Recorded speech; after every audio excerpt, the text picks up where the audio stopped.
வாழ்வில் வார்த்தை ஊழியங்கள் வழங்கும் இன்றைக்கான இறை வார்த்தை. நம் ஆண்டவர் இயேசு கிறிஸ்துவின் இணையற்ற நாமத்தில் வாழ்த்துக்கள். இந்த புதிய நாளிலும் கர்த்தர் உங்களை தாங்குவாராக, வழிநடத்துவாராக, இதயத்தின் வாஞ்சைகளை நிறைவேற்றுவாராக.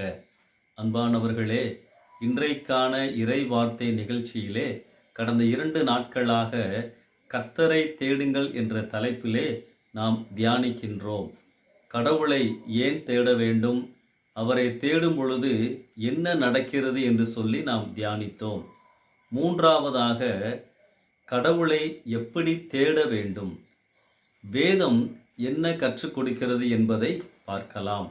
உபாகமம் 4ஆம் அதிகாரம் 29ஆம் வசனத்திலே, உன் முழு இருதயத்தோடும் உன் முழு ஆத்துமாவோடும் அவரை தேடும்போது அவரை கண்டடைவாய் என வேதம் கூறுகிறது.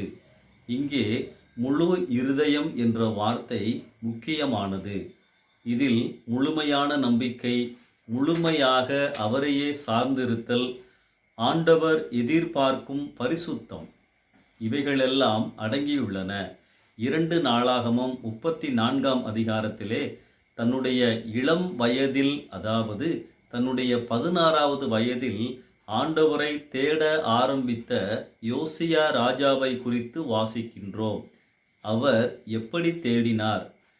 ஆண்டவர் அருவருக்கின்ற விக்கிரக மேடைகளை இடித்தார், சுத்திகரித்தார், ஆலயத்தை பழுது பார்த்தார். ஆம், ஆண்டவரை தேடும்போது அவருக்கு பிரியமில்லாத காரியங்களை மனதிலே வைத்து கொண்டு அவரை தேடுவதில் பயன் இல்லை. நம்முடைய வாழ்க்கையிலே இருந்து அவைகளெல்லாம் அப்புறப்படுத்த வேண்டும். ஆர்வமாக, நம்பிக்கையோடு, பரிசுத்த நிலையில் அவரை தேடும் பொழுது நாம் அவரை கண்டடையலாம்.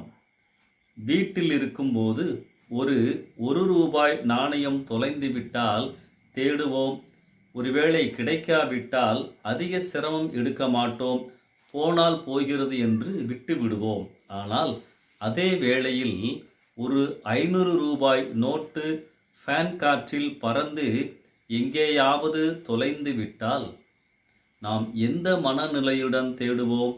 முழு பலத்தோடு கவனமாக அந்த 500 ரூபாய் கிடைக்கும் வரை தேடுவோம். இது ஒரு சிறிய உதாரணம்தான். நம் ஆண்டவர் மிக பெரியவர், கிருபையுள்ளவர். முழு நம்பிக்கையோடு, ஒரே சிந்தையோடு, கவனமாக நாம் ஆண்டவரை தேட, நாட அழைக்கப்பட்டிருக்கின்றோம். 1 ராஜாக்கள் 18ஆம் அதிகாரம் 21 வரும் ஆண்டவருடைய வார்த்தைகளை கவனியுங்கள். நீங்கள் எந்த மட்டும் 2 நினைவுகளால் குந்தி குந்தி நடப்பீர்கள், அதாவது தத்தளித்து கொண்டிருப்பீர்கள். கர்த்தர் தெய்வமானால் அவரை பின்பற்றுங்கள், பாகால் தெய்வமானால் அவனை பின்பற்றுங்கள். அன்பானவர்களே, ஆண்டவரை தேடினால் நம் வாழ்க்கையை வளமாக்குவார், நம்மை அழகாக தெளிவாக நடத்துவார். முழு இருதயத்தோடு ஒவ்வொரு அதிகாலையும் அவரை தேடுங்கள், தெய்வீக தொடுதலை பெற்றுக் கொள்ளுவீர்கள். கர்த்தரை முழு இருதயத்தோடு நான் தேடுகிறேனா? இந்த சிந்தனையோடு இந்த நாளை ஆரம்பிப்போம். கர்த்தர் உங்களை ஆசீர்வதிப்பாராக. இந்த நாள் முழுவதும் அவருடைய பாதையில் நடத்துவாராக. ஆமென்.